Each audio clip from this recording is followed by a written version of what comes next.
Hey guys, I'm back to make another episode. It's just been a really hard week, and I've been thinking about a lot of things pertaining to BPD that I want to cover. So I just want to get it out the way before, I get too stressed out and decide not to do it or forget about what I want to talk about. I did say I was gonna make a video about stormy relationships. I don't know where to start with that yet, so I'm not too sure when I'm gonna do that, but I want to make this video about parenting with BPD and like medication, because I struggle with both of those, and I don't know if it's like a universal BPD thing or if it's just because like I'm new to all of this and I'm trying to get used to it. Ever since all of that has happened, I have not been consistent with my medication intake. Now, that's for like several different reasons. I was unmedicated for my BPD after I was diagnosed. Like, I wasn't taking any medication that first year. So I told you I got diagnosed in 2021. They sent me home with the diagnosis, but I never got a psychiatrist after that evaluation, and I never received medication for after that evaluation either. So it was just like, yeah, you have BPD, and they like spit me back out into the world. So for like a year straight, from 2021 to 2022, I was aware that I had BPD, and then I went through that without the medication. So that was a really hard year for me. Like, I made a lot of decisions and I did a lot of beating myself up. It was just really hard without the medication. So once I moved back to my hometown and I finally got a psychiatrist, I was finally prescribed medication.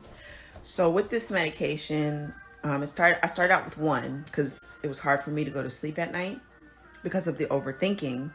And I didn't even realize that was affecting my sleep as much as it was. And I didn't realize it was as big of a deal because I've been living with this my entire life.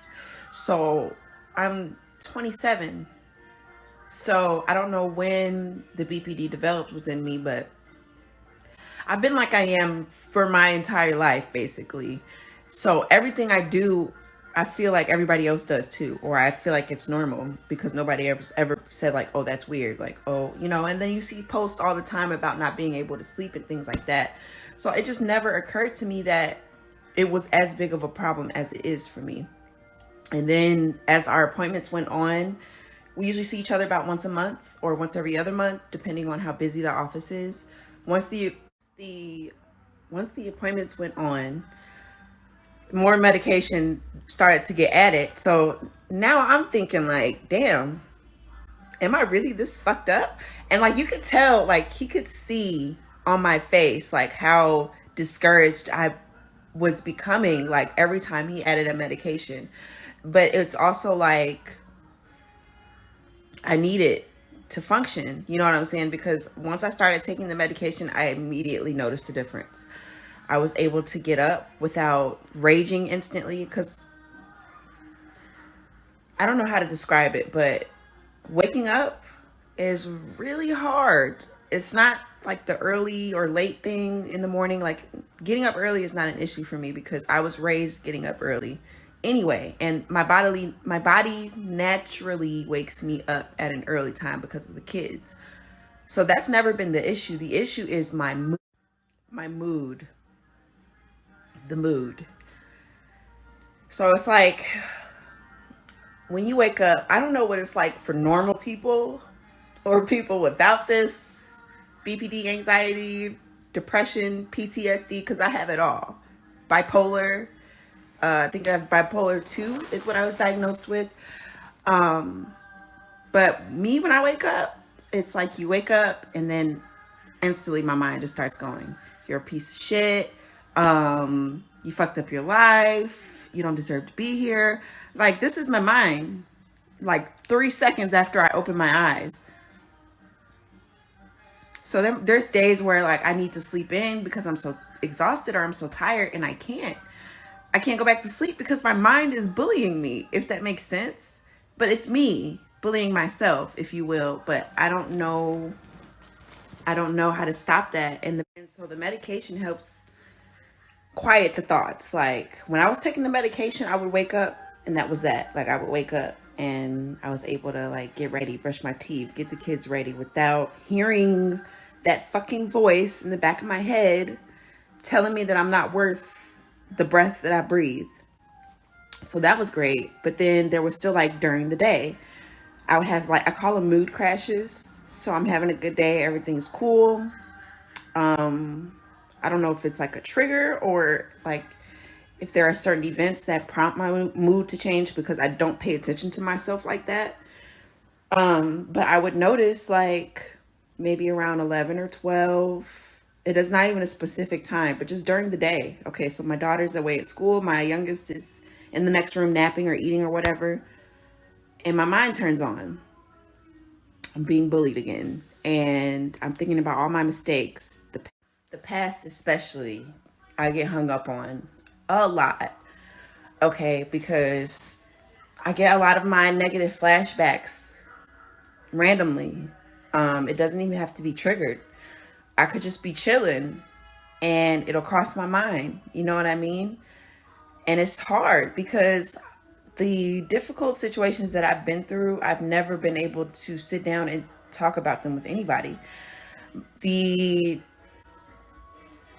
cause of some of my childhood trauma, like the biggest event, is really hard for me to discuss. So the people that I have discussed it with, it was like they made me feel comfortable in a way, and I trusted them in a way where I could open up and kind of tell them about it, but I still never even really, because it's weird for me to talk about my issues with other people. And another thing that makes it weird, so like there's some things in my past where I couldn't control because I was a kid, so those things happened to me and it was bad, and that contributed obviously to the mental issues I have now, the trauma. But then there's like when I was a teenager or like a young adult. Well, I'm still a young adult, but when I was like younger, like early 20s, and I made decisions that put me in traumatic situations. And I definitely is not able to talk about that because they involve mistakes that I've made. And it's hard for me to discuss my mistakes with other people, especially like family and friends, because what my therapist said, one of my therapists, I don't know which one, but they were like, well, why don't you, reach out to your family and friends, that's your support system. No, it's weird. I'm not going to tell them about all this traumatic shit that's happened to me. Like, no, they don't want to hear that. Or maybe they do, but in my mind, I'm telling myself, like, they don't want to hear that shit. Like, and I already feel like I'm not protected. So it's almost like I'm wasting my breath, really. You know what I'm saying? And these are my thoughts, though. I'm not saying it's the truth, but this is my mind telling me this. And all I have is myself in my mind all day long, 24 hours in and out the day. I don't have any friends because I'm inconsistent.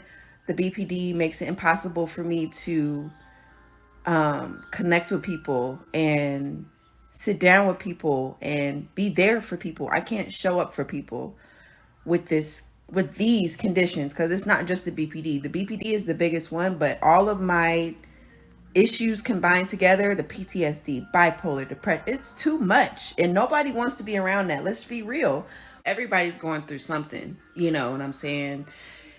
And I have so many issues that no normal person would be able, you would have to already be my friend from like when I was younger or like for years, or like you would have to already like know me in order for me to even believe that you genuinely want to deal with me, be around me, and listen to my issues and problems. And then it would take for you to understand that I'm not going to be able to return the favor all the time. You know what I'm saying? Because of the work that I need to do on myself. And I'm just getting started. So like friends is completely out the question. I don't trust people. Like that's men and women. You know what I'm saying? This is not just like, oh, fuck men. Like, no, this is not that. Like, I don't trust women either to be my friend. I've had I've had women that I was friends with for years. These two women I met, I was a sophomore in high school, and we were like tight. We were like the Three Musketeers. By graduation, not even, I would say like by the year or two after we graduated, we were no longer cool. And we were still hanging out and being like, it wasn't like we just ghosted each other. One of them tried to fuck my ex, or maybe fucked my ex. I never got the truth on that because neither one of them were honest with me. And I only found out about it because it popped up on the phone, and I was like, wait, you've been talking to my best friend? So that was that. And then one of the other women that I was friends with, we were like going out to parties and things like that together. So we were always hanging out after work or things like that. And she tells me like, we're doing the girl thing. We're getting ready together. And she asked me to bring her phone. So I'm sitting on the couch. Her phone is like on the armrest next to me, and she's like in the bathroom doing her thing while I'm putting on my makeup. So I'm like, yeah. Her phone is already open and unlocked. I didn't know because I'm not nosy. I don't go through people's shit. I honestly don't. So I just picked it up and I'm like, oh, it's already open. And I see my face. I'm like, this is weird. I never sent her any pictures of myself. So why is my Snapchat story? So I just started scrolling. I mean, obviously it's my business if my face is right here. So there's a whole message thread.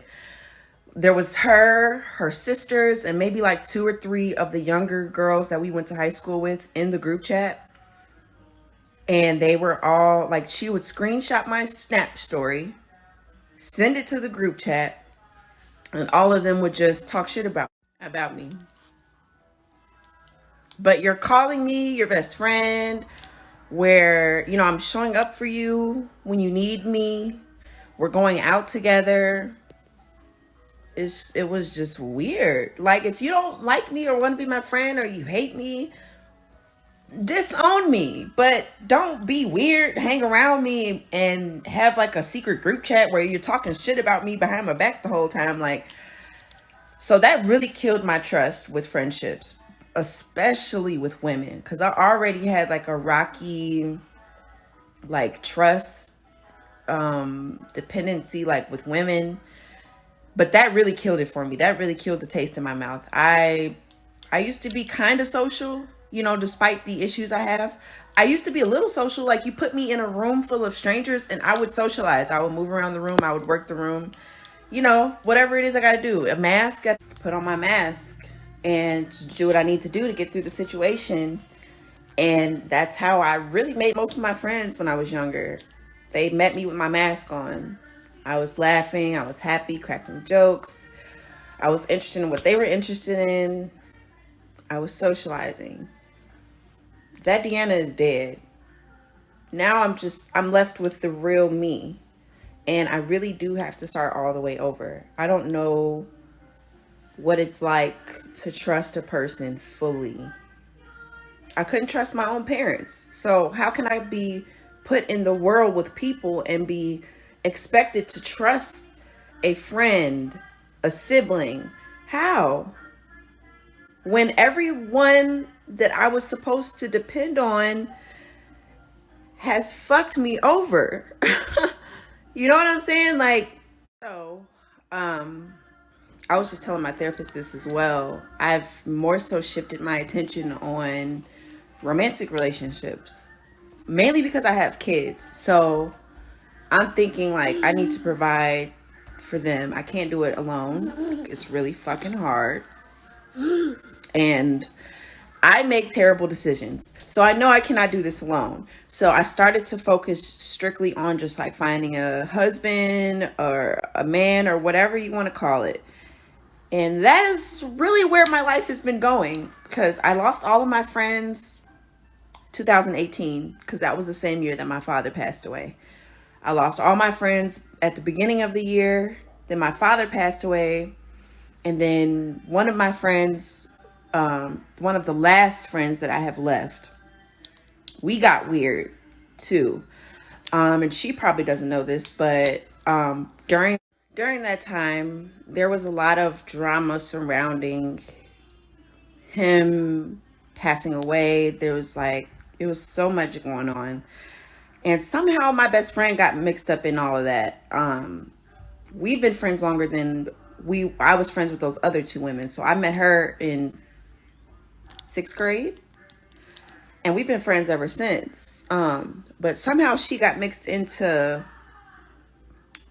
the people that are related to my father, because she's a godmother for one of my cousin's kids. So she knew, of the family. But there were conversations being had with me not being there, but my name being in the conversation between this cousin and my friend. I didn't appreciate that, and then I have paranoia already. I have paranoia. So it's like, if you tell me that my name was brought up somewhere, you were, I wasn't, I'm instantly on the defense. Like, what did you say for real? And why was my name even and why didn't you shut it down when my name was brought up? Why didn't you call me? Why didn't you text me when it happened? Like, she told me after it had happened, like a week or two late. Like, it was just basically, I sheltered myself in after 2018, and then I've just been digging myself deeper into my hole. So when I finally got the medication, it was a relief. But once all of this turmoil happened back in March, I stopped taking the medication because I had to move. So all of my medication was shuffled around in my shit. We went to a hotel. So like, I'm not living out of the car, but all of my shit is in my car. So it's like, I can't just, go out to the car and, oh, here's this, this, and this. Let me, you know what I'm saying? I was discouraged, and then I was distraught. And then I didn't have anybody to assist me through the breakup. Like, my therapist was trash. Like, the only advice she gave me while I was going through my breakup was to give my kids to a temporary family. Yeah, she told me to give my kids away while I was going through my breakup. And it was like, what the fuck? What type of... But anyways, so there was that. And then before we even broke up, the medication messed with my menstrual cycle. I missed my cycle. I didn't miss it. It was like 2 weeks late. That freaked me out because I'm thinking pregnancy. That's the only time I've ever missed a menstrual cycle that long. But then it finally came. And so I'm like, I don't know if this medication is safe for me to take, if it's messing with my menstrual cycle, because my psychiatrist never said anything about it messing with my menstrual cycle. So it really took me for a loop. Like, it really hit me out of nowhere. And it caused me to stay in the relationship longer than I needed to. Honestly, because you went from, I go from taking the medication consistently to not taking it at all. So the mood swings were wild. And then I'm still trying to raise my 2 kids in the middle of all of that. It was scary. It was scary. And then you hear a lot of negative things about medication, mental health medication or antipsychotics. And so now I also have this paranoia that, like, my psychiatrist is trying to get me to overdose. My psychiatrist is giving me medicine to make sure I don't have any more kids. And he's really disguising it as something else. This is my mind. This is how my mind works, guys. I'm not saying that this is true. I'm not saying that my psychiatrist is evil. But this is what my mind is telling me as I'm going through all of this shit. And so now I'm at a spot where it's like, I'm still not taking my medication. I've tried to start back doing it a couple times, but I don't know what I'm doing. And I don't want to kill myself on accident. So it's like, I have to wait until our next appointment. And that's I don't know when. It's a while away though. And so as a mother with BPD, it's an uphill losing battle. My oldest is 7 and my youngest is 2. So my 7-year-old has a lot of common sense. Like, she's actually really intelligent. She's super intelligent. So she picks up on a lot that's said and not said. She's really smart. And sometimes I feel like she thinks she's responsible for my emotions. I don't like that. So I used to try to like hide when I was depressed or sad or whatever. But it's hard, if we're in the same room, because in the hotel we were like in the same room. You can't hide that. You can't hide that unless you like go in the bathroom or something. But then it's like you can't sit in the bathroom too long, because if she has to pee, she has to pee. She's gonna see your face eventually.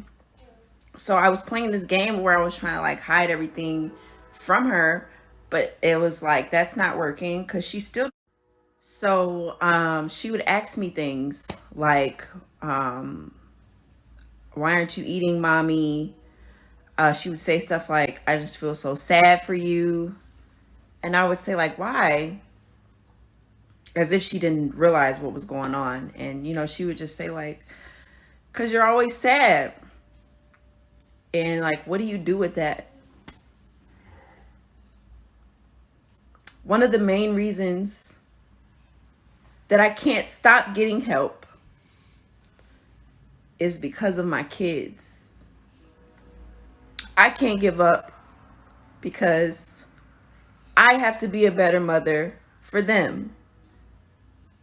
And I don't want them growing up destroyed like I was. So I have these days where like I know that I'm not okay. You can see that I'm not okay. Like, you hear these stories I'm telling you, and you know I'm not okay. And the help is going so slow. And I just feel like I'm not getting anywhere, and some days I'm okay. I can look past it. I'm like, whatever, at least I'm alive. The girls are good. It's cool.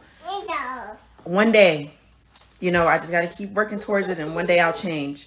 I've heard my doctor say it. I've heard my therapist say it. Rome wasn't built in a day. All this bullshit, it's going to take time for your mental health journey to progress. I don't like that answer. And it's hard for me to sit with because I feel like nothing is changing. I'm probably a better person than I was last year. And I don't feel like I am. I don't realize it. It just doesn't seem like it. I feel like I'm getting worse.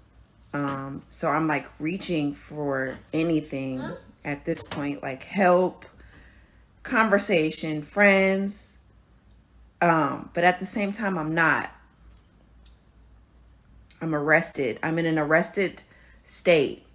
So there's a lot of things that don't get done that should get done. Like, I should be coloring with the kids, sitting down and painting our nails together, things like that. I'm so mentally disturbed that little things like that is too much for me. It's too much. Like, I can't do it. I can't do it. My emotions get in the way, and I just want to lay down, curl up in a ball until the next day comes. And that's like not okay.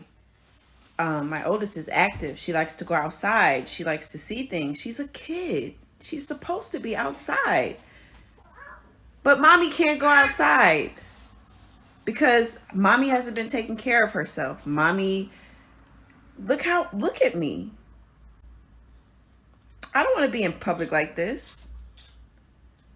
And then my kids are great. Like, they're well off. Like, we have clothes, we have food, we have shelter. That's not the point. The point is we're not kept, I'm not keeping up with myself. So I'm barely keeping up with them as far as like keeping their hair done and, making sure we go places that are fun, making time for the free things. I don't want to be in public. I don't even want to be around people. I don't want to send them with someone because I don't trust people with them without me there. So I'm not in this alone. And so that's where a lot of my guilt comes from with my kids. I don't resent them being here. I don't regret having them. I feel bad because they have to experience this with me. They didn't ask for this. They didn't ask to be here. And I'm putting them through this shit. Not on purpose, of course, because these conditions are on me because of things I couldn't control. And then the decisions I made after that was before I got help. So it's like, I just feel bad for my kids, man. They didn't ask for this shit. And I just know, I can be a better mom, and I need help with it, and I need the tools and I need the skills, but I don't have it. And it just sucks that they have to wait around and deal with those bad days, and they have to watch me curled up in a ball. They have to, it sucks. I feel bad. I feel terrible because I asked for help before I even had kids, you know. I was judged, I was laughed at, I was made fun of. I remember asking my mom for help when I was a freshman in high school. Like, there's something wrong with me, Ma. Like, this is hard. I don't want to be here anymore. Like, these are my words. And I was shrugged off. Whatever, you'll be okay. Wait until you become an adult. Like, these were the responses to me seeking help.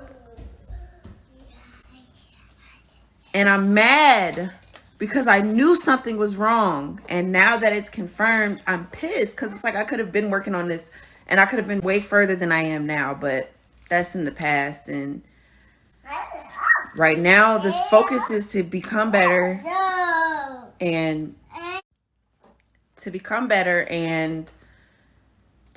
so I can be a better mom. This last relationship, just like that friendship I told you about, it put a really bad taste in my mouth for romantic situations. So I'm not even focused on that anymore, which it's a blessing and a curse. I'm glad because I'm going to give myself the time I need to heal before I jump into another relationship with someone and possibly destroy them. Because listen, I've had relationships where, you know, I played a part in destroying the relationship. So it's not, don't get me wrong. That's why I'm going to do a whole nother video on that. But my point right now is I'm not focused on that anymore because I'm maturing to the point where I'm realizing like, it's me too. And I can't keep dating people and expecting for things to change. Like, that is what you call like bleeding on other people, or like I've destroyed people that I didn't even know I hurt. Like I'm learning this now years later.